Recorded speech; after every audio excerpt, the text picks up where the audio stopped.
It's to my good friend from Florida, Mr. Byron Donalds. Thank you.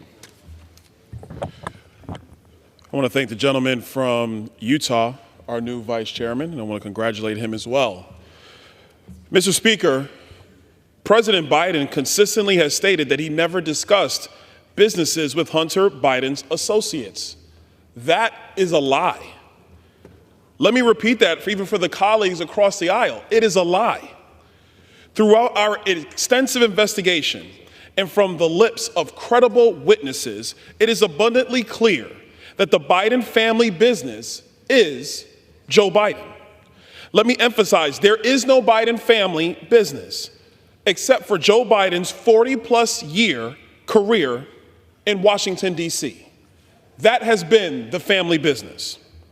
As a member of the House Committee on Oversight and Accountability, we have followed the paper trail. We've conducted our investigation by the book. We have discovered damning evidence, and we continue to do so every day. Our investigation has led to some alarming and eye-opening findings, which point to the president's knowledge and involvement in illegal business transactions. For example, in 2018, James Biden, the president's brother, received $600,000 in a loan from AmeriCorps, a financially distressed, failing rural hospital operator. Bankruptcy court documents suggested that James Biden received these loans based upon representations that his last name, Biden, could open doors in the Middle East based on his political connections. Now, we all know James Biden doesn't have political connections. Joe Biden, his brother, has political connections.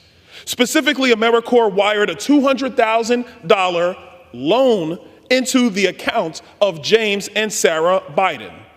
Here's what makes the evidence damning. On the same day, James Biden wrote a $200,000 check from the same account addressed to his brother, Joe Biden. And for the American people, the brother of James Biden is the President of the United States. Next example is an email obtained by the committee from a Hunter Biden associate, mentioning that 10% of the relevant joint venture that held by Hunter for the big guy, 10% of a relevant joint venture was held for the big guy. At this point in the committee's investigation, we've established that Joe Biden is the big guy. Through the web of transactions that purposefully tried to hide the big guy's involvement, let me stress again that Joe Biden is the Biden family business. Let me illustrate an example of the confusing web of transactions. A Chinese company sent $5 million to a joint venture between Hunter and an associate. That same day, the joint venture sent $400,000 to an entity that Hunter Biden controls alone. Less than a week later, Hunter Biden wired $150,000 from this entity to a company owned by James Biden and Sarah Biden, James Biden, the president's brother. Sarah Biden later withdrew $50,000 from the same company. Less than a week later, Sarah wrote a personal check to Joe Biden, AKA the big guy, AKA the President of the United States, for $40,000, 10% of the $400,000 that was mentioned in the email by the associate to Hunter Biden.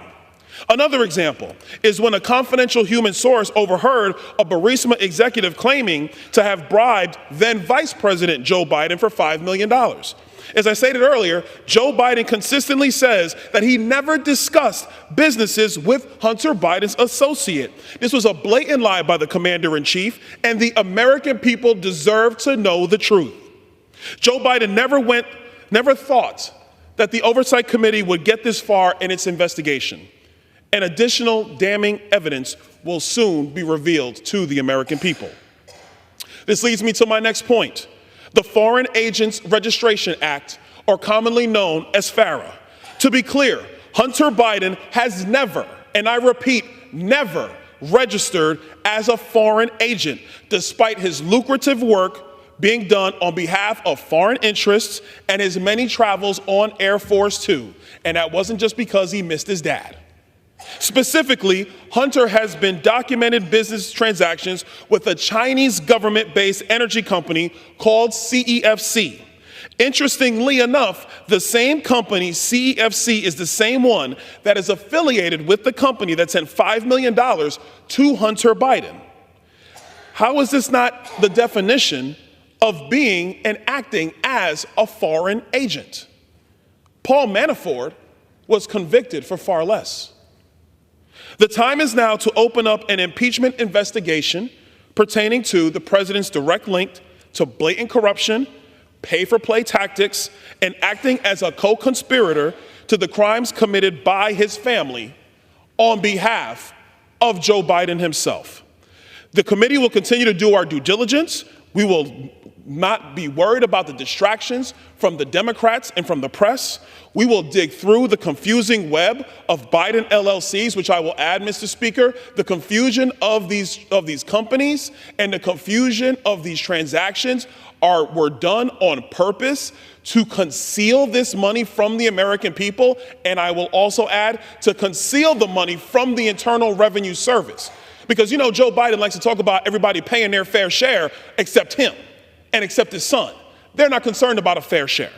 We're going to continue to uncover all of this. And we're going to answer and uncover all of the information that is going to outline exactly why, in my opinion, representing the 19th District of Florida, why Joe Biden deserves to be impeached. Mr. Speaker, the President of the United States has taken money from foreign sources. Meanwhile, the world is on fire. Is the president compromised? Do agents in the Chinese government have the upper hand on the President of the United States while our enemies are on the move? These are serious questions that the House of Representatives has a responsibility to answer.